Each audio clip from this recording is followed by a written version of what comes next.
i7 ગુજરાતનો અવાજ। નમસ્કાર દર્શક મિત્રો, i7 ન્યૂઝ ગુજરાતીની સાથે હું છું આપની સાથે પાયલ બામભણિયા। તો જોઈએ આજના મહત્વના સમાચાર। બિરસા મુંડા આદિવાસી સમાજ ભવન દાહોદની માસિક મીટિંગ યોજાઈ। મળતી માહિતી મુજબ બિરસા મુંડા આદિવાસી સમાજ ભવન દાહોદની માસિક મીટિંગ આજ તારીખ 28/6/2026ના રોજ દાહોદ ખાતે યોજાઈ। દર મહિનાના ચોથા રવિવારે ભવનની માસિક મીટિંગ નિયમિત યોજાતી હોય છે।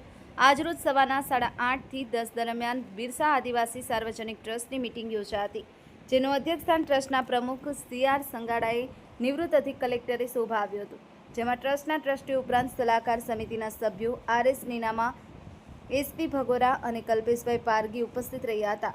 એજન્ડા મુખ્ય મીટિંગ સફળતાપૂર્વક પૂર્ણ કરવામાં આવી હતી।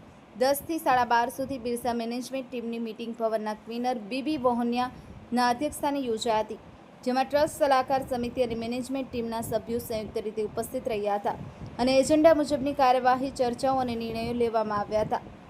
દાહોદ, પંચમહાલ અને મહીસાગર જિલ્લાના સમાજ ભવન તરીકે મેનેજમેન્ટ ટીમ અને ટ્રસ્ટમાં ત્રણેય જિલ્લામાંથી વસ્તીની સહપ્રમાણ પ્રતિનિધિઓની નિયુક્તિ કરવામાં આવેલી છે। Bureau chief Kalubhai Damor, i7 news Gujarati, Dahod.